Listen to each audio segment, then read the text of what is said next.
as one interconnected ocean, a vast blue expanse critical to life on Earth. And there's no better animal to represent the story of the ocean with all its splendor and uncertainty than the killer whale, or as it's scientifically known, the Orcinus orca. The orca lives in every corner of the ocean, from the Arctic to the Atlantic, the Southern to the Indian, to the mighty Pacific and beyond.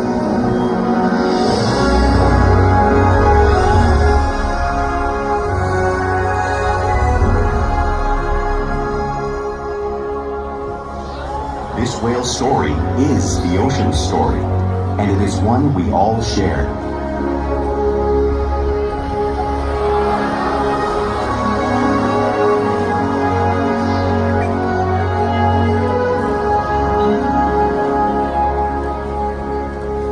Welcome to SeaWorld's Orca Encounter. My name is Mike, and I am honored to introduce to you these intriguing and majestic animals.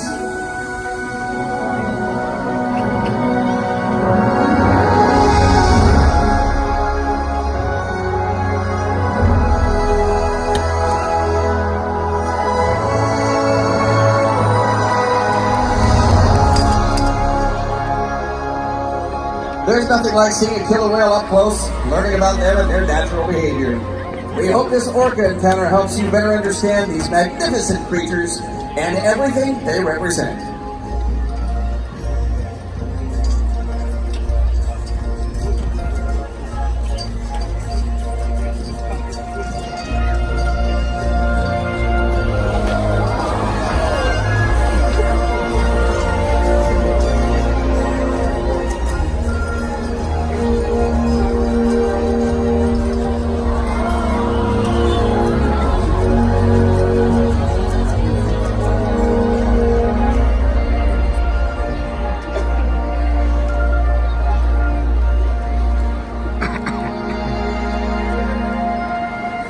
While they are found in every ocean, orcas living off the coast of Iceland are quite different than those near Costa Rica. In fact, there are at least 10 types, or ecotypes, of killer whales. An ecotype describes the differences between killer whales' size, physical form, prey, social structure, and habitat. As you can see, the differences are subtle, but noticeable when compared side by side. Orcas are adapted perfectly to their environments. And even the whale's black and white coloration has a purpose.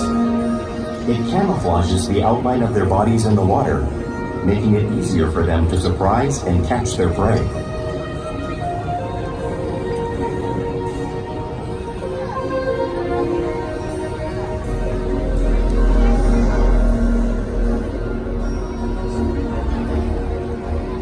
When viewed from above, the black of the whale blends in with the dark depths of the ocean.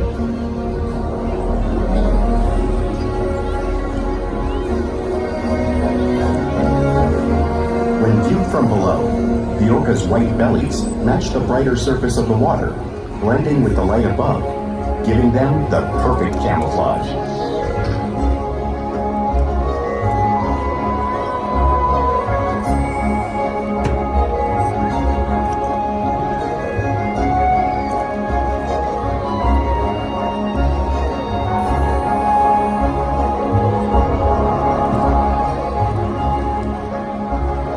Killer whales truly are a natural wonder. And Shuka, a 26-year-old female, is going to help me show you all some of her physical characteristics.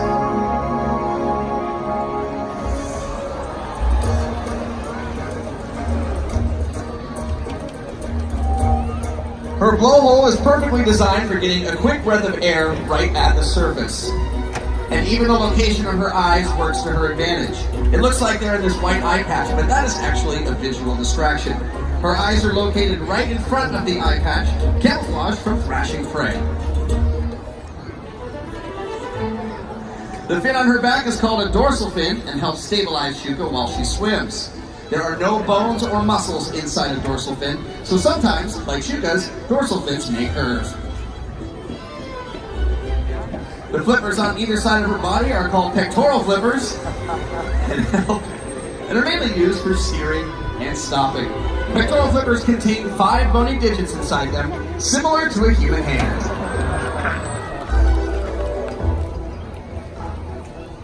The lobes on either side of Huga's tail are called flukes. Tail flukes act as a killer whale's engine and can propel them close to 30 miles per hour. And killer whales are the fastest, and they use the most power when they're propelling their nearly 10,000-pound bodies completely out of the water.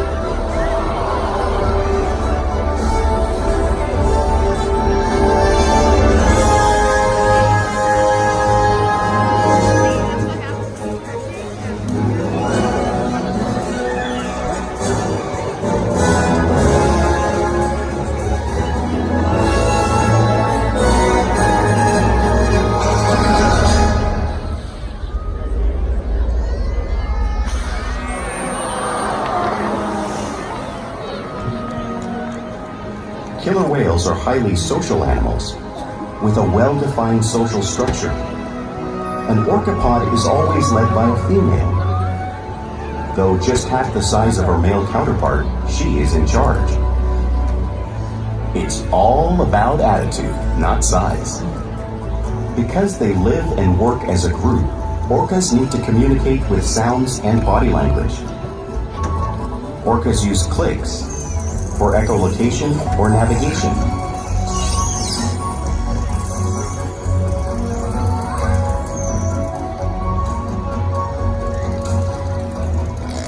Whistles to socialize in the pod. And calls for group coordination and hunting.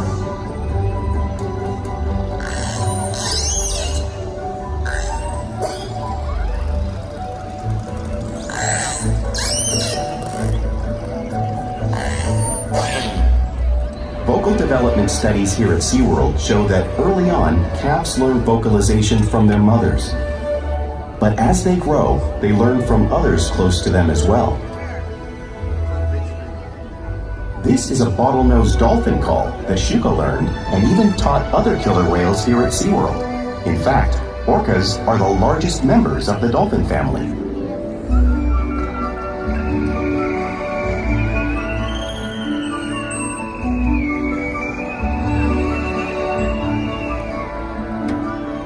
Whales here and in the wild use vocalization to communicate all the time.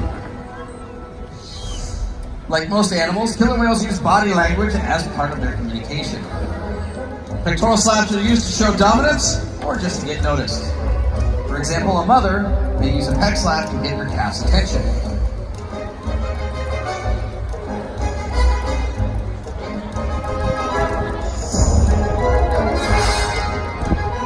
But when they really want to be heard, they breach.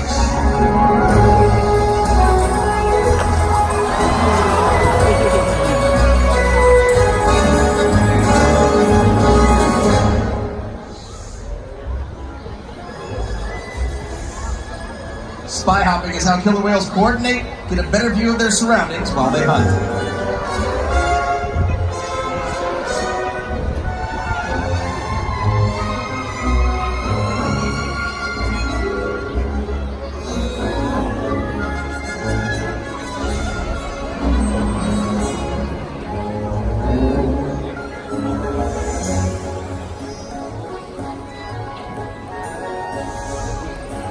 Fluke slaps are another form of communication killer whales use in the wild.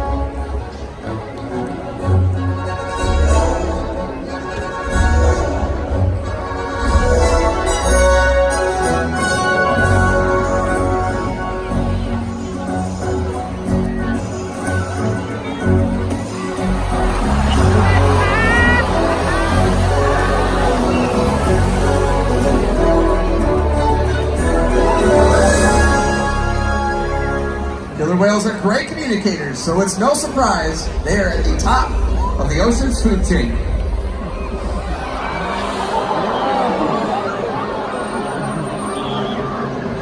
Killer whales work together to rear their young, protect their pod, and most importantly, pursue and catch their prey.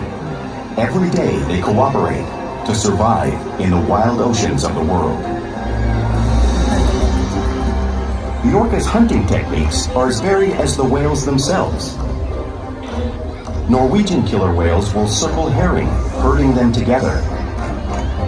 The whales use sounds to coordinate with each other and to disorient the herring.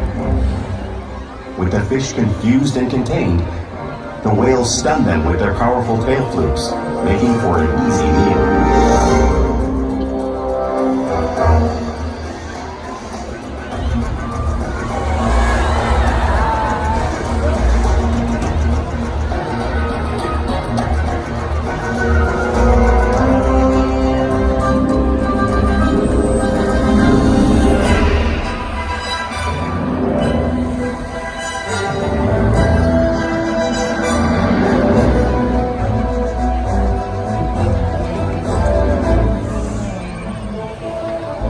Whales in the southern hemisphere will capture sea lions right off the beach.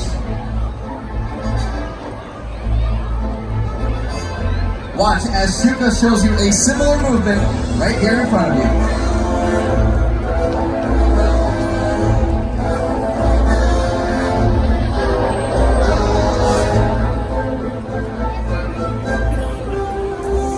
Antarctic orcas will actually create waves that knock seals off of floating ice.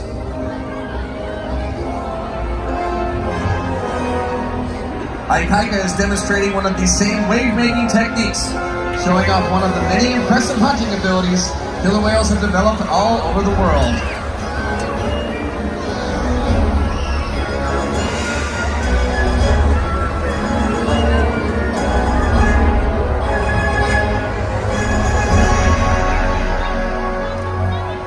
Now you all have seen these waves crashing in front of you, but you can't really imagine the amount of water that is displaced until you experience it firsthand. Luckily, I have two very brave volunteers who are going to come down and check out the power of the killer whales. Are you guys ready? They're not ready. Well, guess what? You're ready. Have a seat right there, all right? Turn around, have a seat, and look out towards your family and friends. Look out this way, guys. Okay, perfect. All right, so the whales are going to come and get you a little wet, okay? Now, you have, well, very much, a lot wet. Good thing you have those ponchos on, because the water is about 55 degrees. Yeah, it's cold. All right, so it looks like we might have a whale coming out soon. Is the suspense getting you? No? No, you're not worried about it. Oh boy, here it comes. I'm out of here. Look out!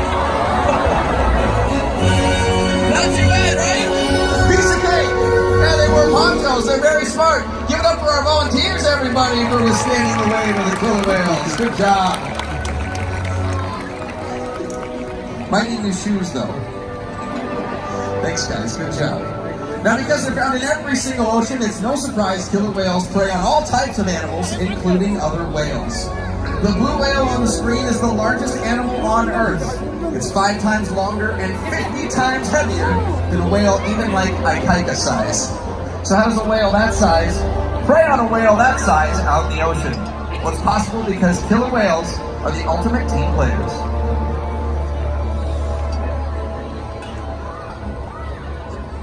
In this example, we see the larger male orcas surround a sperm whale, forming a perimeter, while the females continue to drive the whale forward until it reaches exhaustion.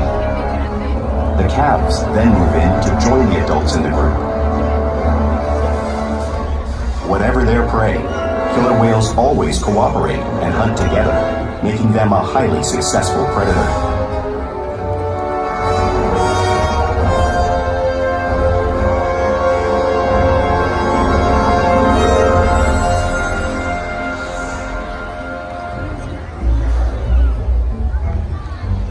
Play is an important part of everyday life for killer whales. It's how they teach their young to hunt and practice their skills as they grow.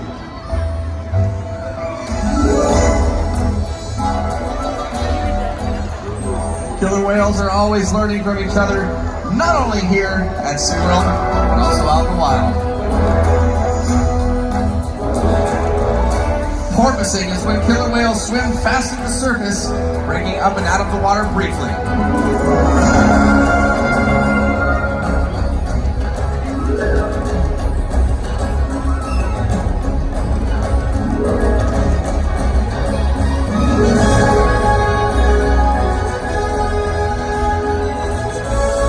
You'll see them doing this when catching a ride in the wake of a boat or surfing in a wave.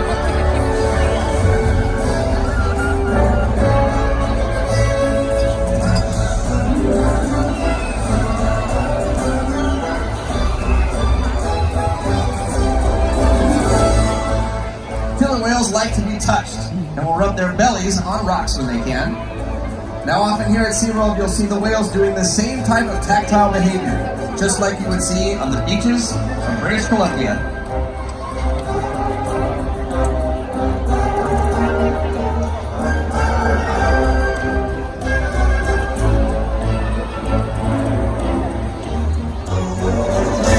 Killer whales are always imitating each other out in the wild, and we see it here at SeaWorld all the time.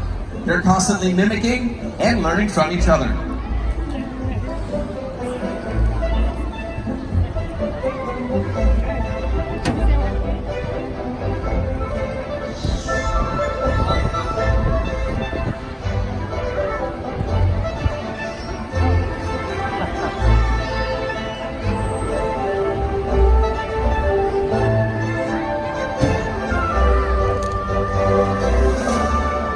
Playful behavior has a purpose. Many of these behaviors you all have seen are used in hunting to stun fish. But today, the whales are going to stun all of you.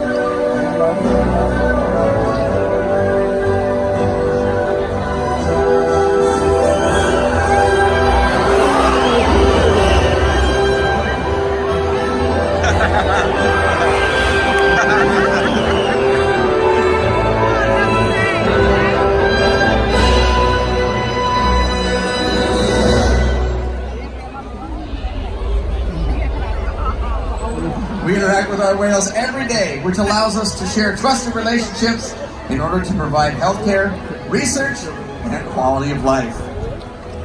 The whales here at SeaWorld San Diego take part in their own healthcare and well-being. So if you look right up at the stage, Chris has asked Corky into a rollover position. Now this is a very important behavior that not a whole lot of people get to see. This is called husbandry training. If anything's going on with Corky, we can check her out, take an actual blood sample, and our veterinarians can do that safely based on this training. It's very important. We can also ask them up onto a scale. Now we do this at least once a week to make sure that all the whales are receiving the proper nutrition and that the calves are growing properly. We can also ask for a breath sample right from their blowholes. Now none of these behaviors would be possible if it weren't for the trusted relationships that we share with our whales every single day right here at SeaWorld. Now ladies and gentlemen, I get to reintroduce you to our 26-year-old female named Shuka. Here she comes right here. She's about 5,000 pounds. She is extremely intelligent, very athletic, as you all have noticed in our presentation, and she is a sweetheart, aren't you? Yeah, you are. She can also be very sassy sometimes. Shuka is also a very dominant female, and she takes control of the pod many days and likes to interact with her trainers as well. Good girl. Now we challenge all the whales like Shuka to engage and stimulate their minds. Diet, exercise, and of course play help keep everyone in great shape.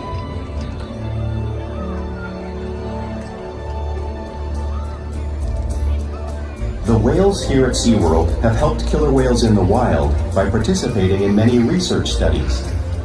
One ongoing study monitors the whale's heart rate and breathing to understand how marine noise pollution from ship engines and other sources affect wild populations.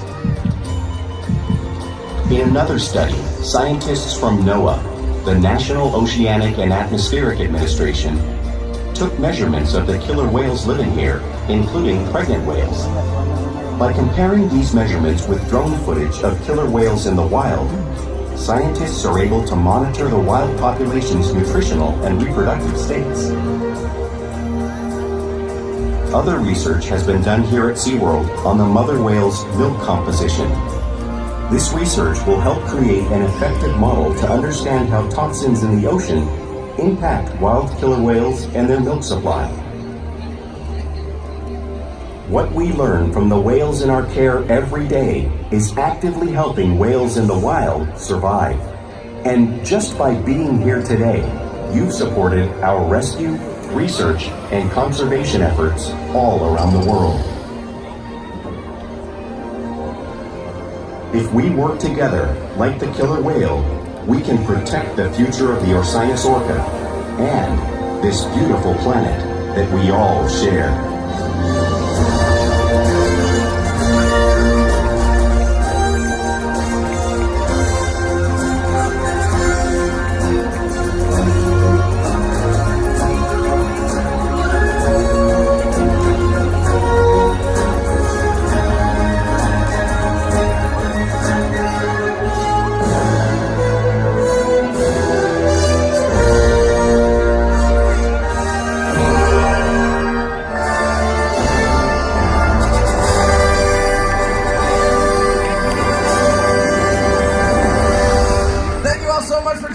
Orca Encounter. We hope you learn even more about these incredible animals. Have a great rest of your night here at SeaWorld.